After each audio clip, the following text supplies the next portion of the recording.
Alrighty, guys. Welcome to the Monday night BFree Zoom call. So tonight we're lucky and Viv and Laura just jumping on. We've actually got Rory sharing tonight on a really important topic. So Rory's going to touch on a few different things, but mainly about leveraging the team and the fact that you don't have to do this business alone. And actually, it's kind of a mistake to try to. So it's all about leveraging your strengths. And he's got a wealth of experience. He's worked with a lot of entrepreneurs inside and outside of network marketing, which gives quite a unique scope into how to go about things and gives a very refreshing take on just how amazing this business model is and this company is, and how you can sort of leverage that to start creating some freedom for yourself in your lifestyle. So without any further ado, I'll throw it over to you, Roz. Too easy. Thanks, Tal, mate. It's always good chatting when you're here and the rest of the crew's there. Lovey's laying in his bed looking very Heath Ledger-esque. How are you, brother? Fib, Laura, Dina, Lockie. It's good to see everyone on here. So, I guess tonight I just wanted to, hey, Rach, Hunty. She's in a lifeguard outfit. I got a real funny birthday message from those guys the other day. It was quite funny. But I'm going to kick straight into this. I want to make this so much about you that you almost forget that I'm the one presenting it, because that's essentially what these Monday night sessions are for. And Lockie summed it up really well before, where he said, I think Laura jumped on and shared something 7 months ago, which was about, just moving people from one calendar, using Google Calendar, so one tool, and then shifting, his follow-ups to the next week. And that's something that was a game changer for him in his business. So I hope that even if there's just one thing that I can share with you guys from my experience, and that's a game changer for you, then hopefully that'll be in this little presentation. And Tully's going to look after the chat box, but I'd like to try and keep this a two-way conversation as much as I can. I know there's some, I love content, I love talking, I love sharing anything that I've learned along the way, but I'll try to make it contextually as relevant to you guys and to network marketing, and also to where you are on your journey as well. And I'll do that through my own story, and I'll do that through different pieces of information. So the whole key thing about tonight, and I think linking this back to what we're doing with networked enterprises and things like that, is just the whole thing that you don't have to do this alone. And there's an interesting thing, when I started this business, me and Tully felt like we wanted to, go do our own thing. And I think there's that, that time where, you have to jump and do it in your own 2 feet. But even when you do that, go take ownership of where you're going and your pathway and your direction in your business. But then don't forget as well that, all these amazing people are still in this community. So, we've got access to Irene and Kylie and Peter and each other in so many different senses. So that never goes away. Sometimes we just forget to ask. So I just want to remind people that you can succeed together. So, a bit about my story. So I started as a physio. Most of you know that, but for anyone watching the recording, I'll just quickly run through this. And I didn't have this flashy website. I didn't have a personal brand. I was just an employee physio working for Life Care, and I thought that everyone knew who I was. But as soon as I left Life Care and I wasn't working under that business anymore, I didn't really exist. And I had to really find my identity again.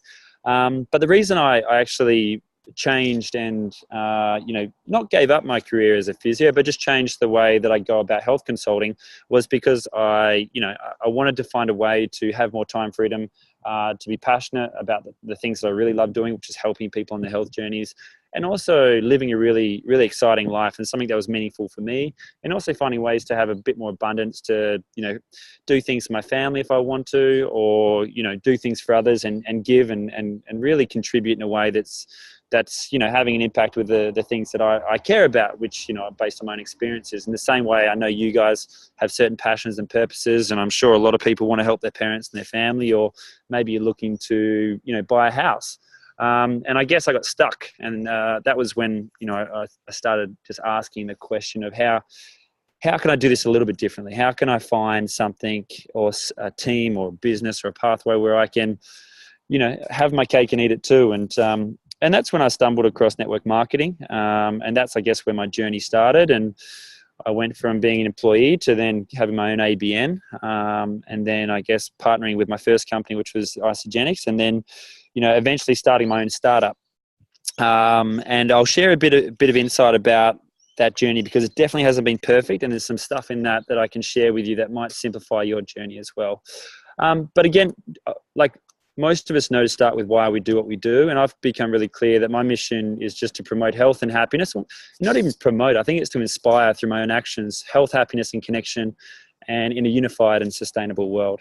And I didn't have that little sort of mission statement, 5-10 years ago, but over time I've become clear, and as I've self-developed myself and had more reflections of team and people like yourself, I've become more clear why I'm here, and this is meaningful to me. It might not be meaningful to you, but at the end of the day, what I will suggest down the track is have some sort of mission or vision that gets you up out of bed in the morning, that's unique to you and it's meaningful to you.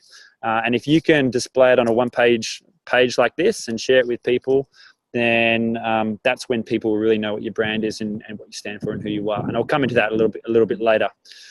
So when my journey started, I mentioned, you've probably seen Robert Kiyosaki's cash flow quadrant. I thought that the 95% plan, which is what everyone else was doing, was get a job and then buy a house. But I guess like most of you, I sort of realized that wasn't the quickest way to do this. And I started noticing people doing things a little bit differently. And 22-year-olds who were up on the mines, who were buying houses, and I was there plugging away as a physio, still in debt, still had credit cards, still paying off my HECS. And I was like, shit, this isn't working.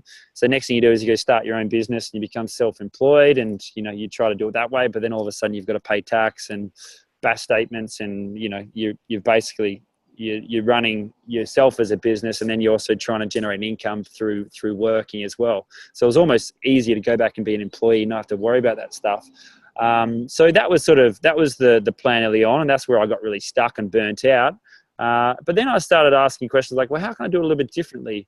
And, rather than being like, well, I'm going to go start my own business, I thought, bugger it, there's people out there who are probably 20, 30, 40 years ahead of me that are doing on the same mission as what I am in some form. Why don't I just go partner and work with them and help them get their products out, give my value as a health consultant, or the things that I'm really passionate about, to their business, help them go impact more people.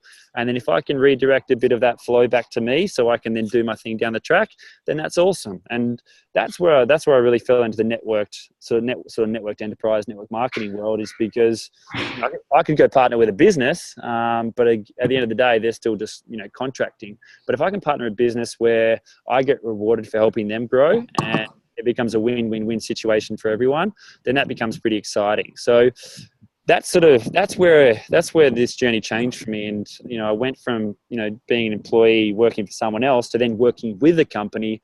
And then, basically that was my first business, but without having to create the product, without having to, create the service. I just had to go give my own personal value to it. And I did that for about 2 or 3 years. And then that's when I started my own startup, which was, coming back and going, well, now I'm going to create my own business with my own products, my own services. And that's really cool. And my heart and my passion said that I had to do it regardless of the cost. And, I fell into that world for a while as well. Now, in hindsight, when's the right time to do that? I don't know, but I'll share some things with you in the next couple of slides, which might give you some insight to that as well. So does just a quick show of hands, or even just in the chat box, where do you feel like you are right now? Do you feel that you're like 168 hours a week? Are 60 of your hours working for someone else? Are you still an employee? Do you sort of run your own business, or are you starting your own startup, or you have a small to medium enterprise, or are you, in a position where you don't have to work and you're just in the investor quadrant, just shifting money around? Just write in the chat box, where do you feel you are at the moment? Are you 60% employee, 40% side hustle? Are you 60% employee, then you've got your own business? Just write in the chat box and give us an idea about where you're at, if that's cool. Just in the bottom section. And I'll get Tully to read that out in a sec. Is that clear, Fib? Lock? Does that make sense? Thumbs up? Yep. Cool. So just have a think. 168 hours a week. What percentage of that time's in your side hustle? What percentage of the time is that in your job? And then we'll just get a bit of an idea. So Yeah. So Lockie, employee business owner. Yep. And I guess that's with your personal training business. So you're self-employed. So that's that bottom left-hand quadrant. Fib and Laura. So majority is you're an employee working for someone else. Dina Jones, employee. Laura and employee with your side hustle. Cool. Yeah. And it's really cool because 95% of people are up here. So you're trading time for money, right? And we're all trying to get that side hustle. We're all trying to, get a bit more time. Sarah Blacker, 70% her own business, and then 70% own business, and 30% self-employed. Okay. So as in, says, is that as in like you've created your own like startup, your own big business, and then you're coming in as self-employed Sarah Blacker, or is that 70% owned business as in the partnership with Sarah Blacker, if that makes sense? So, and I'll get clear on what this means in a sec, because there's some really easy ways to distinguish whether we're running like an ACN, which is like a company, or whether we're running an ABN, which is self-employed, right? Cool. All right, so I'll move on from that. So the things I want to share with you tonight is here's a little list of things. So, we all want to connect with that higher purpose. We all want to know what our strengths are. I think really identifying what our weaknesses are is just as important, because we can figure out who we need to surround ourselves with. Stepping into your own power, and we've done so much. I know we've all done so much work in this in different sense, like figuring out what your core values are, your why, your passions. But I think innately we've always known what that is. We just have to come back and rationalize and relearn it so that it becomes okay to do it, and in a way that we can convince other people that that's why we do what we do. But if we just listen to our inner child, I think it'd tell us what we're truly passionate about. And then also how we can use our strengths to be the best person, like as part of a team, or towards that bigger vision. Learning to play covers, so it's okay to have partnerships before you go and create your own thing. Also figuring out where do you sit on the wealth spectrum. If you've got no cash flow, like you might just have to hustle for a little bit. If you're quite comfy, you might have a couple more options, right? So this will determine your behaviors and also your urgency to move and to do things, but also understanding this from other people's perspective as well, because you can then help them. If they're in a lot of financial stress, and that might be their big problem. If they're not in a lot of financial stress, then their driver might be something a little bit different. Also getting the foundation right, getting your plumbing right for your own network business, and also getting a real clear identity relative to what you're doing as well, so that anything you do, whether it's, you become a lawn bowls champion, or you become, the professional network marketer or whatever, it all fits into your identity, no matter how wide and varied it is. So Tully's a great example. He does Tantra. He does obviously a lot of consulting with emotional work. He was also a physio, and he also partners with Isogenics and this nutritional cleansing company. And he's finding ways of tying that all in under his own personal identity. And then also just, finding that first key partnership. So has anyone seen the Sustainable Development Goals? Yep. Yes, no, thumbs up, thumbs down. So why I brought this up is this is about higher purpose. So if you had to choose one thing on here that you wanted to impact in your lifetime, and most people never really get asked this question because they're so focused on survival that they never really get to think beyond themselves. But if you could impact one thing in your lifetime, what would it be? Someone like Nikola Tesla. I mean, not Nikola Tesla. Elon Musk has gone and said, well, let's create industry and innovation for infrastructure, and he's probably linking that more to affordable and clean energy. So, that shows up in, the Tesla solar panels, the Tesla cars, et cetera, but it's also feeding into climate action. But his focus would be on industry, innovation, infrastructure. Someone like me, when I did the purpose test, and if I had to choose one, it comes down to good health and well-being for all people at all ages. And the funny thing is that links into every single other one as well. So I do care about gender equality. I do care about quality education. I do care about no poverty. Like I've gone and, done things with the Oak Tree Foundation for that. But when it really comes back to it, my highest purpose is number 3. And the cool thing is if we all figure out what our highest purpose is individually, then there's a group of people working towards that vision together. And rather than me trying to be like, well, I'm going to go, change the world, and I'm going to make it completely sustainable. I'm going to help all the animals, and then I'm going to help all the fish, and then I'm going to go do this cool thing, and then I'm going to do the gender equality thing and blah, blah, blah. I can focus on one thing that's really meaningful to me and then support everyone else as they work towards other things. And then there'll be a group of, say, like 10,000, 20,000 people working towards one singular purpose with focus, and then we can solve that problem. And the whole point of this is that this is the first time that these higher purposes have been opened up to entrepreneurs to solve the problems rather than, you know, governments and businesses. And that's really cool. So this is something I just wanted to plant a seed for. And if you could choose one, and just write it down, if you could choose one thing that you think would be the one sort of sustainable development goal that you would love to impact in your lifetime or be part of impacting, what would it be? Would it be no poverty? Would it be zero hunger? Would it be quality education? Would it be something around life below water, people that are ocean dwelling? I know someone like Rach, that might be something that she's really passionate about. Peace and justice, reduced inequalities. Maybe if you've come from a less developed country and you're living in a developed country, that might be a big one for you. Sustainable cities, or partnerships, which is, you know, obviously partnering with everyone to try and do that. So just pick one. And again, if you want to share it in the chat box, go ahead, because then it might give us a bit of insight as to you know, whose higher purpose is similar to ours. And we're all here, obviously, because we all care about health and wellness, and we all care about serving and helping others. But amongst that, we've had different life experiences and things that are more meaningful to one person than it is to others. And there's no right or wrong. It's just, it is what it is. So travel definitely made me, I remember I had one experience where I saw a young girl die of malaria, and I learned that the medication would have cost 3 cents. And then the next week I was spending £15 on a cup of tea in London. And I did the math in my young mind, and I was like, that's 6,000 plus lives or whatever. So that was when that was one experience that made me probably do what I do now, right? So 16 from Fib and Laura. Lockie's 3 and 13. Yep, 16, peace and justice. Cool. All right. So we're getting a bit of a conversation going there, and that's wicked. So if everyone else could share and just write something in, that'd be awesome too. For those of you that struggled to choose, just choose the one that sticks out the most. Just choose one. So the next thing is Lovey's 1 to 3, Tully 3 and 13. Cool. So the next big thing, and coming into network marketing, coming into any business, think back to any job that you've had, or things that people naturally call on you for. So I'll use Laura as a great example before. She happens to be extremely organized. So all of a sudden, you know, when we did the Be Well Spring Cleanse page, she's the one that's done the little Excel spreadsheet. She's also the one that shared the thing about the Google Calendar with Lockie. Now, they might seem very small and trivial things to her, but to someone like Lockie or to people that aren't very organized, that's extremely valuable. Same thing, say, you know, Sayers is very creative.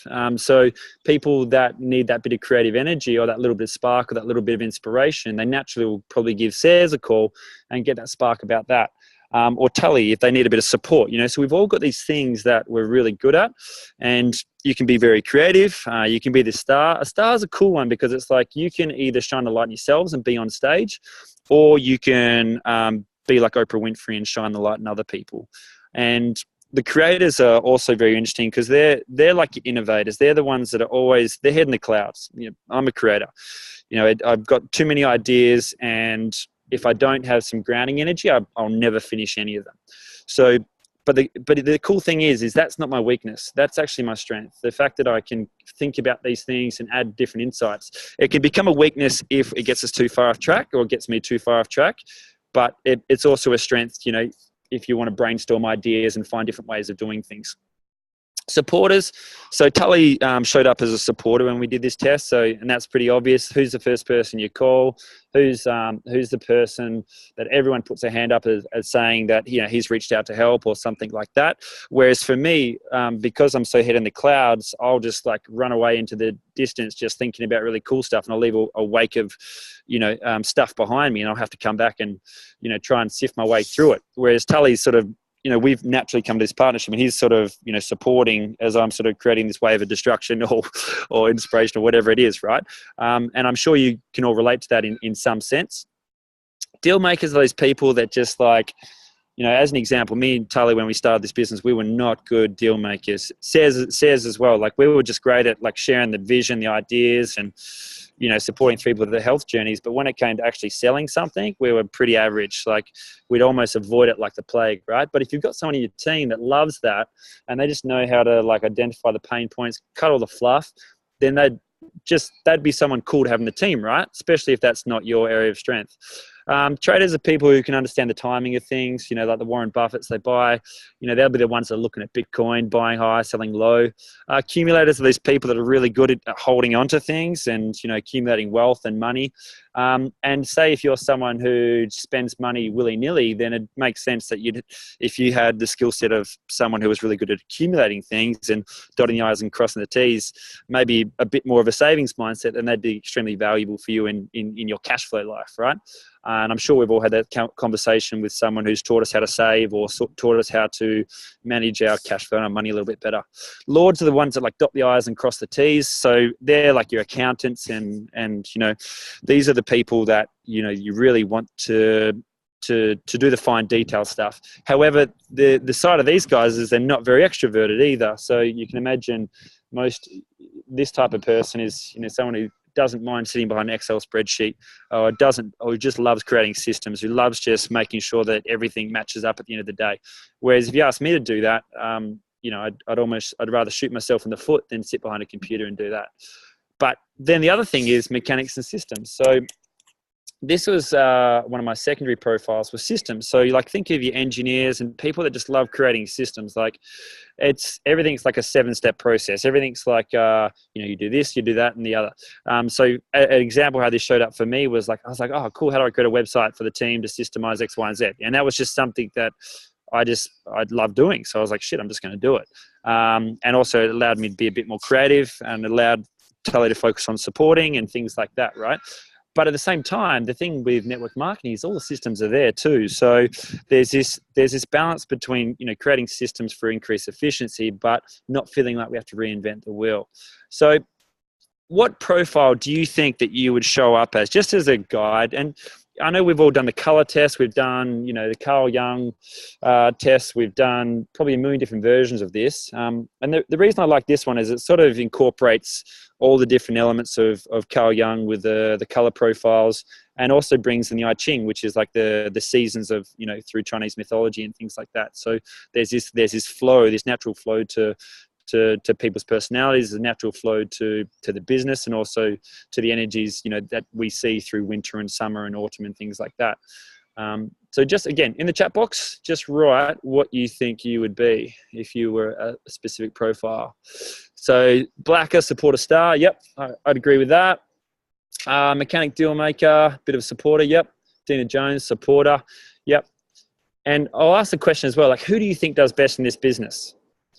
Who do you think would be the primary profiles that we would attract into network marketing? Fib, Laura, create a supporter.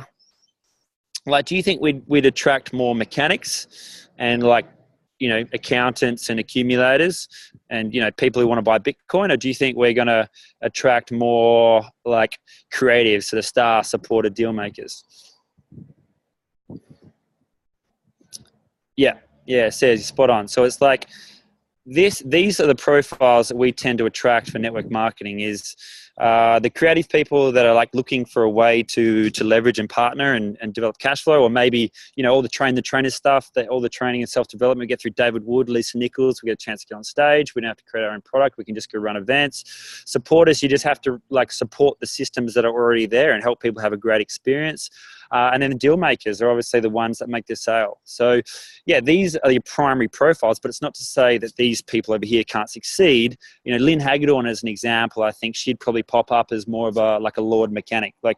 She's very much probably over here, but she's naturally learnt to leverage people she has around her. So Michael Klaus is the obvious star in her network that goes out and does all the presentations, and she's the one that sort of plugs into all the systems and makes sure everyone's sorted behind the scenes. And she's a multi-million-dollar person in this business. So you can do well in this from any space, but it's just identifying what your strengths are, right? So cool. Then the big thing, and what I'd love you to do now is, now knowing a little bit of the profiles, what do you think your biggest weakness is? So my strength is also my weakness. So I identify that being very creative means that I'm head in the clouds, right? And that can be a bad thing if I get too far off track. But my biggest weakness then is that I'm not grounded. So if I've got someone with a real nice grounding energy, then that's awesome. I had to get a good accountant so that I could manage my cash flow, because I tried to do it myself and I was horrendous. And I was so bad that I actually had to get a bookkeeper as well. So they set me up with a weekly rhythm, and then my accountant is the one that I see every quarter just to make sure the big stuff's sorted. Supporter, I'll go off and create too many things, and then I'll forget about the people that I've just got into a program. So if I've got a system that I can plug into, and I've got a supporter that can help me give that service, then I can make the business work. So what I've learned to do is I've obviously partnered with obviously Tully and people like that, and we're going to, it's just the natural energy that we had. That's what we connected with from day one. And obviously everyone else as well, right? But me and him have had a chat and said, okay, let's crank this.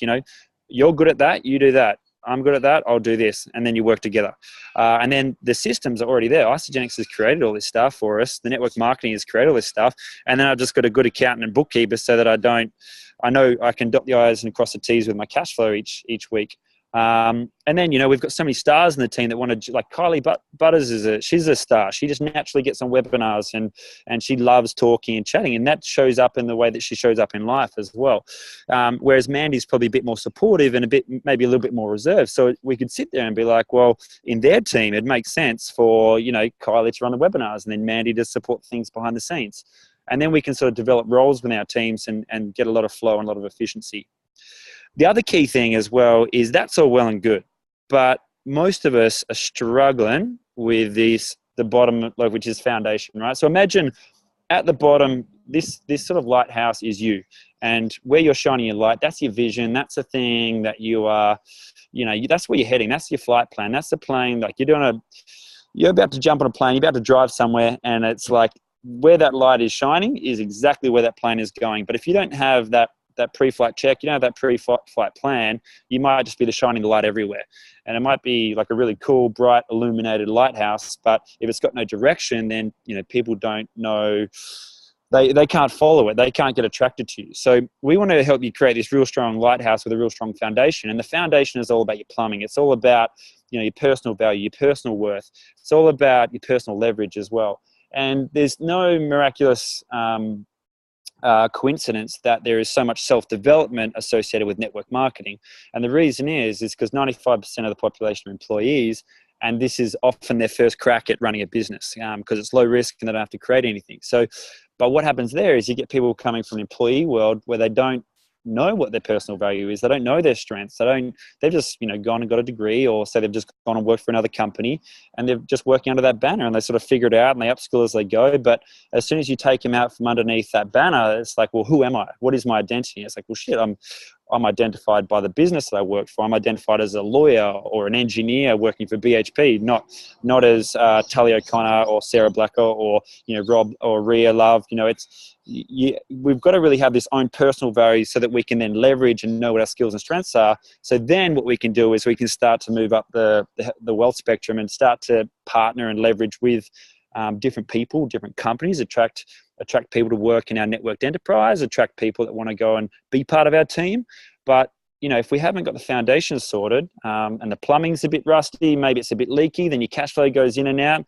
If your foundation isn't solid because you don't know who you are, what you stand for yet, or what your identity is or where you're going, then you can go and build the biggest structure in the world, but it's just going to fall back down again, which is, I guess, what they see, in a lot of that fast scale startup sort of entrepreneurial business where people just go and sell a product and then they say, oh, well, I made my first million and then I lost my first million in that same period of time. And that's sort of like a rite of passage to do that. But it's saying, well, what happens if you didn't have to do that? What happens if you didn't have that massive failure? What happens if you just got the plumbing right? You got the foundation right. You got clarity in who you were. You went and partnered with the company. You learnt as you earned as well.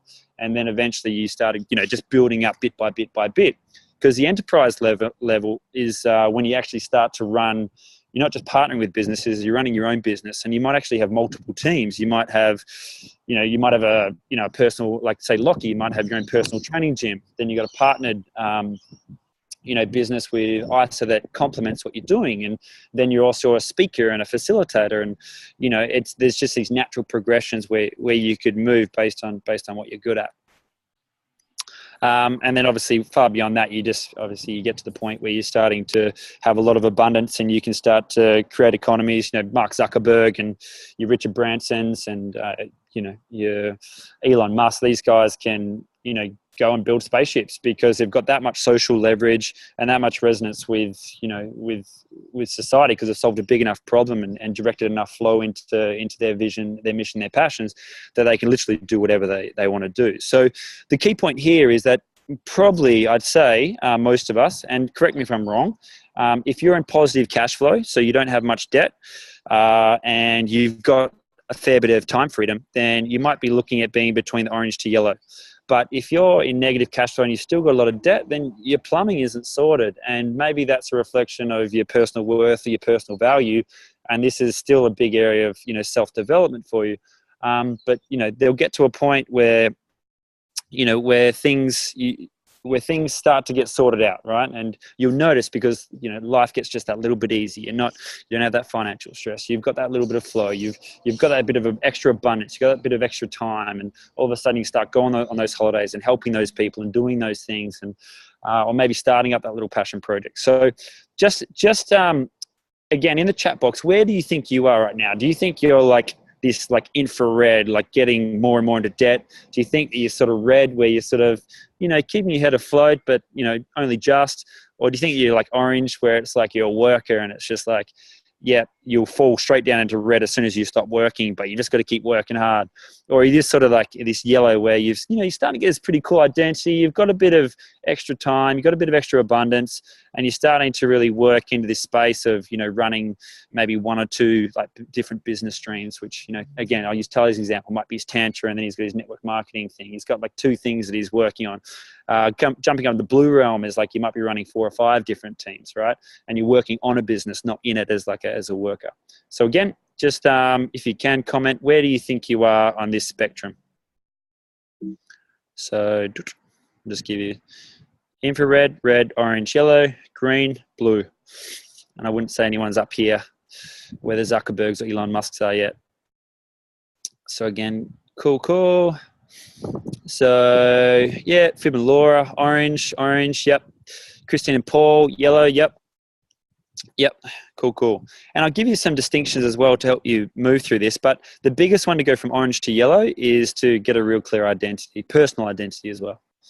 So we talked about the foundation is get your plumbing right. So, we talked about as well, your best team. Sometimes your best team is a system. So who uses certain tools for their personal cash flow?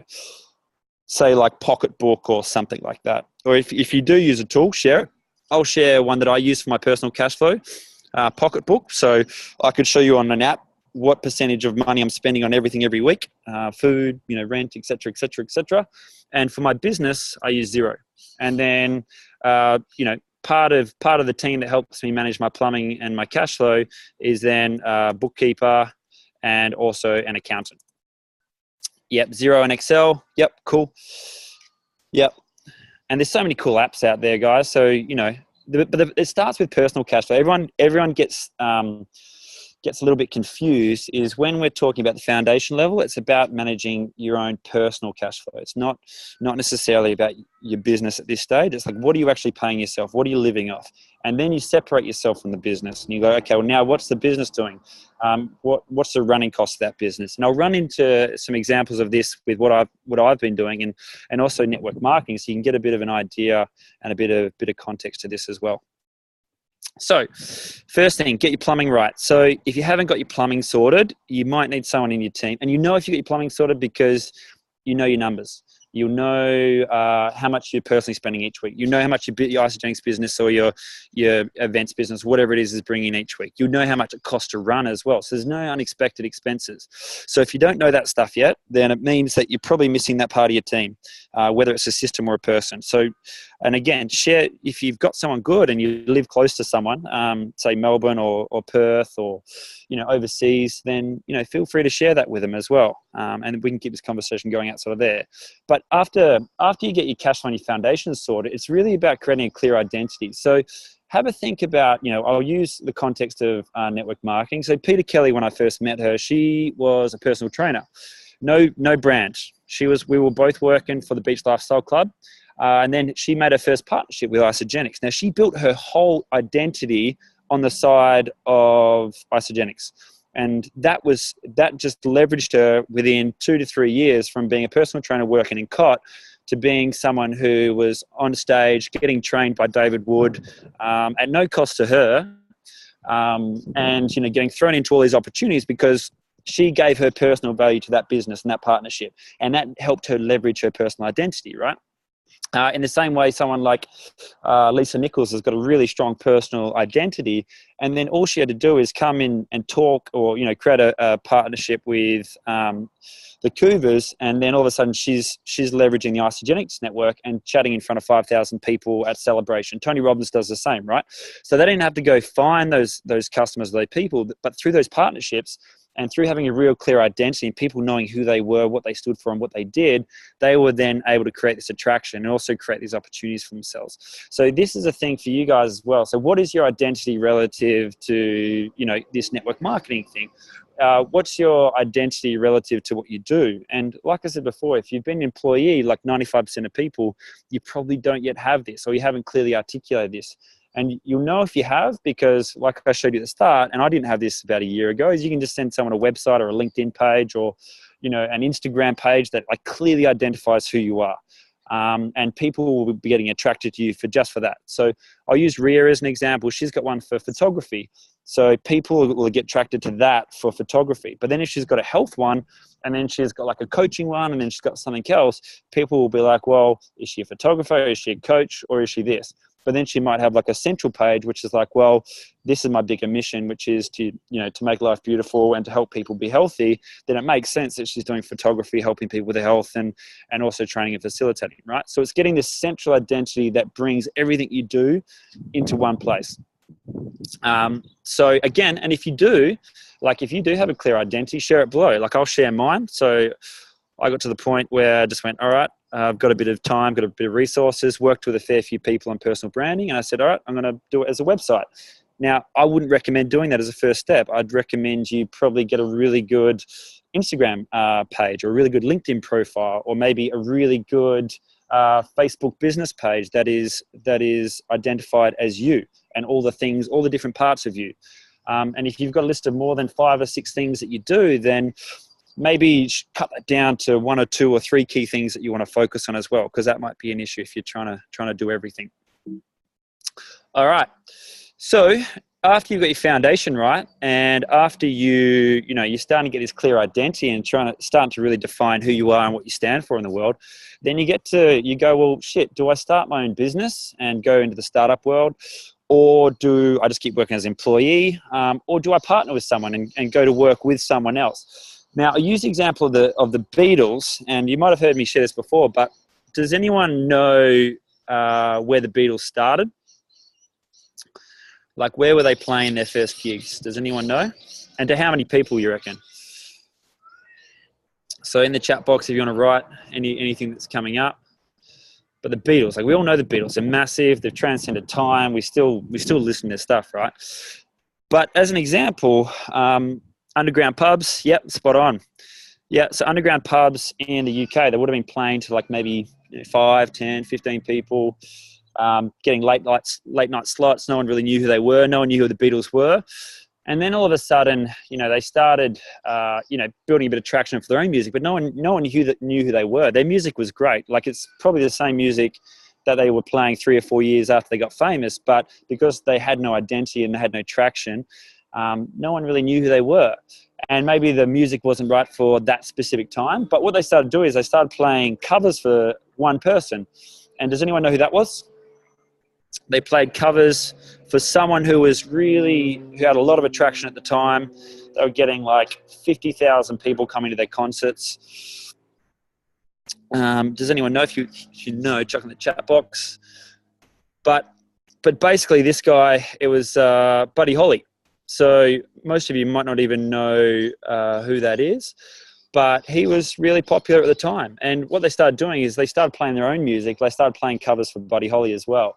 And that attracted Buddy Holly's audience, where there was a lot of flow already. Rather than trying to dig in the desert and get everyone to listen to their music, and just keep doing that, hoping that people will someday come to the desert, they went, well, here's this massive river over here and a lot of flow. I'm just gonna start, I'm just gonna jump in there, and I'm just gonna start playing their music, add our own personal value to it, add our own flow to it.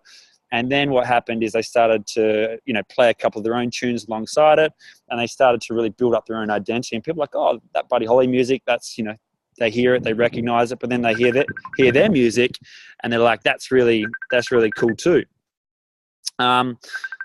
So that was where they started. And then, funny enough, 2 to 3 years down the track, a bit like what happened with Peter and Isogenics with that opportunity, Buddy Holly gave him a call and said, hey, listen, do you want to, rather than trying to sell out at your own stadium and getting 50,000 people to come listen to you, why don't you just come and play before me?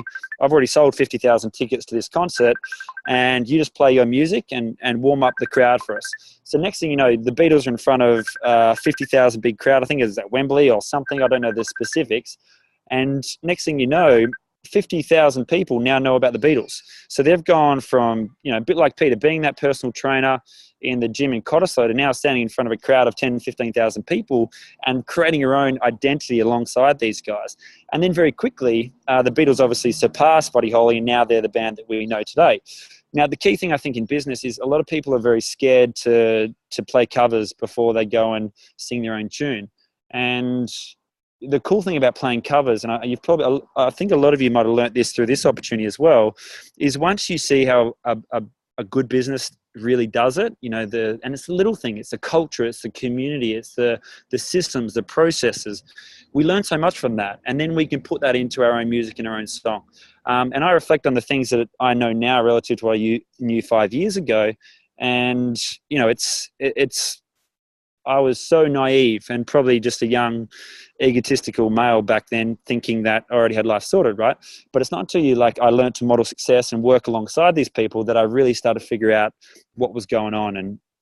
And that's, I'll plug into something that I went into before with the Entrepreneurs Institute, but that was something that taught me a lot about other businesses outside of network marketing. But the key thing I want to give you guys tonight is this concept of triad brands, right? So we'll come back to your personal brand, we'll come back to your personal identity, but most of us, obviously when we come in, the company brand, as I'll use this example, is we partner with Isogenics here. But the product brand is it's nutritional cleansing. There's a mind and body program. There's a Start 1000 group. There's a business opportunity, etc. And this is where I think a lot of people fail, is they forget to identify themselves amongst all of this. And a lot of us don't, go and hashtag Isogenics in every post we do. And, we're not hashtagging Nike and all the shoes that we wear, but we're attracting people to who we are. And people are buying why we do what we do. And it just so happens that the company we chose to align with and partner with has the same mission and values as we do. And the products they have just happen to be these things that we've used ourselves and we'd recommend to you, right? So this is interesting to think. One, is your personal brand really clear?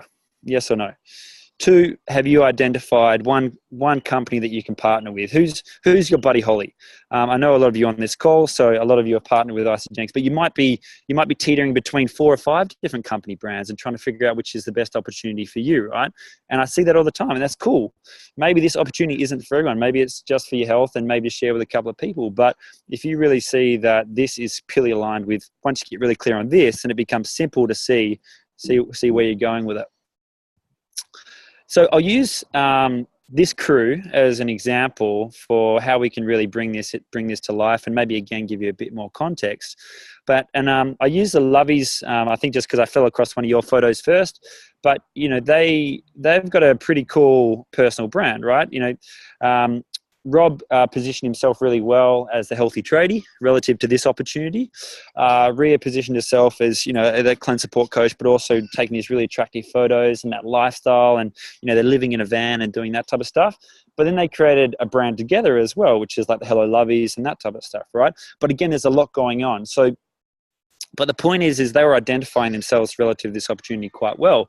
And this allows them to create attraction to who they are. So even Rob as a tradie, he's not saying, you know, I'm a nutritional expert. He's going, no, I'm a tradie, and a lot of tradies aren't healthy, and I'd like to help them do that on the side of what I do as a landscaper. And Ria's, you know, the same with what she's doing. You know, obviously, you know, she's done a bit of teaching and photography and things like that. And she's like, well, and I'm just really passionate about helping people, you know, live inspiring lives and blah, blah, blah on the side of what they do. And also she's very health conscious, and that's how she shows up in life. So this is something that naturally happened early days. Is we started attracting all these people that were just aligned, you know, with the vision and mission of ISA. And obviously they use the products. So, you know, they've gotten the health result. And then they come back and they're like, okay, well, now let's, you know, look at this as a business opportunity. So then they start to link this back to their personal brand. And this is where people get stuck, because again, if this isn't clear, then it's hard to find where this sort of partnership fits in with you. And, you know, if you're not clear on this and how this links in, then what will happen is, you know, 1 month you'll be doing this, and then the next month you're doing something else, and then the next month you're doing that. And we don't consciously see it, but everyone else does, is that all of a sudden you were this, and now you're that, and now you're doing this, and now you're doing that.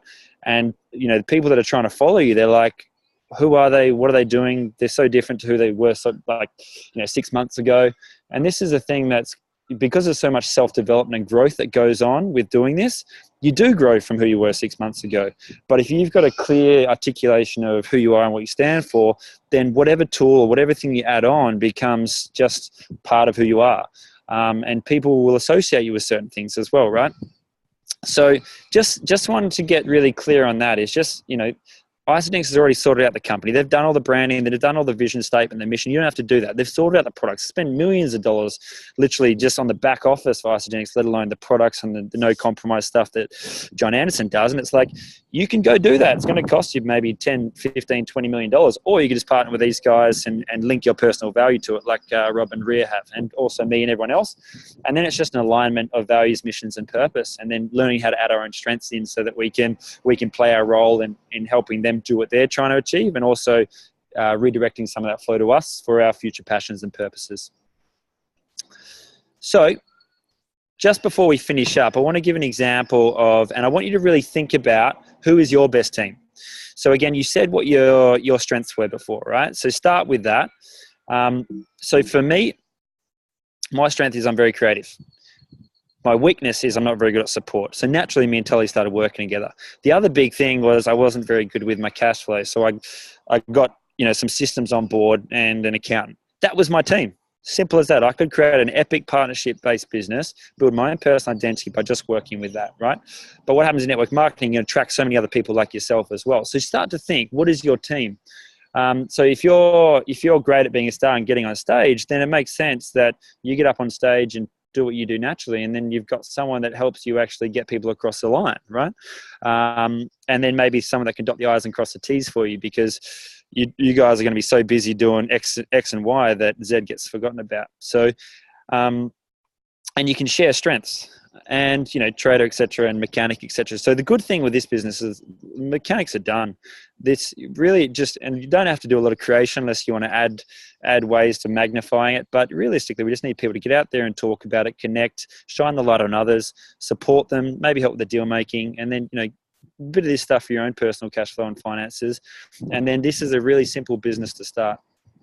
And what I want to show you here, so this is me 4 or 5 years later, right? So I started back in 2014. I've now been able to collectively impact 29,000 people. And, you know, I've probably only impacted, I think, 100 people myself personally, right? But that's the one-to-many approach. And I did my finances for last year, and just to give you an idea of how much this business costs to run, just in events and subscription, which is me buying my food, is about 10 grand, right? Now, the other thing I gave you above that is the total operating expenses for everything else that I do. And if that gives you any scope, then it means that this business, which is generating 80 to 90% of my income, only costs $10,000 to run, plus a bit of Airbnb accommodation, a bit of travel. The startup that I've created is the rest of it. Yeah. So I just really want to paint that picture that, this is low risk. Like, there's, other than going to events, helping other people get to events, eating the food, getting healthy, and a bit of Airbnb and a bit of travel for accommodation and stuff, it's a business you can run in positive cash flow straight away. And that's this is the thing that enabled me to have the freedom to actually create my own startup and do all the things I do now. And that was a piece of advice I was probably given about 5 or 6 years ago, was a knowledge that the things that would cause people to fail in their business or or anything really was poor cash flow and a lack of financial management. So naturally, I was looking for an opportunity that was low risk, that could create abundance and cash flow, so that I could then do my own passion and purposes down the track. So this is where, Be Well comes into it. It's the health side, and you can create attraction to that through your own story. 95% of people start for the products. It's that easy. We all get taught to share our story. Just go and do it. Be authentic. Be real. You don't have to create too much hype if you've got the result that you say you do. And then the BFree is the business building side of it, which is what you guys are all doing now. And this is where we get on and we share value. Like, I just shared some stuff with you that I've learned over the last 3 or 4 years. And, the week before, Tully shared something, and, Sarah shared something before that, and Rob and Rhea and Hunty and even Fib and Laura. Like, we just jump on and we share stuff with each other to help each other succeed at this opportunity. So the key thing I just want to leave you with tonight, guys, is that, the BFree side is just about attracting partnerships. The Be Well side is about just attracting people on their health journey through your story. And, you can do it through any of these things. So this is all up on the website. It's nothing new. It's a low entry. Like, it's something that, you're starting a business by eating food, eating your overheads, getting to some events and inspiring other people to do the same. And then if you want to build your business, it's real simple. Start with yourself. Go on your own health or your own Be Well journey. And then the next step is to help your first 10 people. And don't even worry about helping 100 people until you've helped 10 people. And once you've helped 10, focus on helping 100. And the truth is once you've found your first 10 people on the health journey, maybe 20% will be interested in the business. So then you realize that to help 10 people start the business, you probably need to do your Be Well 100, which is like a promotion to help 100 people on their health journey. And then from that, 20% of people will be like, okay, I'm interested in the business opportunity. And that's your business in a nutshell, is go and help 10 people be healthy after you help yourself. And then keep doing that until you reach 100. And the chances are that 20% of those people want to start a business with you. Follow the systems and processes, and you can create your own little bit of cash flow to do whatever that thing is that you're super passionate about as well. So that's pretty much it in a nutshell, guys. I just wanted to leave you with that. Tully and I are going to be running some promotions around this over the next couple of months. And if anyone wants to jump on board, we're just going to focus on, each of us are going to look at helping 100 people on the health journey again, and adding our personal value that we've learned over time, and then looking to attract 10 more people to the business. And we're just going to keep it that simple. We're going to work as a team. We're going to share value like this. And if anyone else wants to jump on and do the same over the next couple of weeks, then that's open too. So I can't show my video because for whatever reason our Zoom video isn't working. But if this helped you at all, just give us some feedback in the chat box. Any kudos, any questions, and I'll stick around for a minute, but then I've got to go jump on a plane because I'm actually heading to Bali tonight. Amazing. Locke, no worries, brother. Anytime, Says. Lovies. Good to see you guys. Mind blasting. Fib and Laws. Epic. I'm glad that helped in any way. Cool, Says. Yo, business builder. Yeah. Yeah, I hear you. And also, just also, if you need to go back and just reflect on this, it's like we said, like, get your foundation right, get your cash flow sorted, get your foundation, your personal identity sorted. Like, you probably can already identify some people that have strengths where you have weaknesses. Go have a chat with them, write down their names this week, and go start working with them. Like, 3 creators don't need to work together. If me and Tully were both creators, we'd be heading the clouds all the time. So go find people who can complement, and just find your little tripod team, and just, go smash this opportunity by yourself, or with others. Obviously, that's the whole point. But step into your strengths as you do it. So anyway, guys, I'm gonna love you. Take yourselves off mute, and I will chat with you all very soon. Thanks, Roz. That was awesome. No worries. See you later, gang. Thanks, Rory. Appreciate it. Thanks, man. Bye. Appreciate it. Cheers. See you, gang.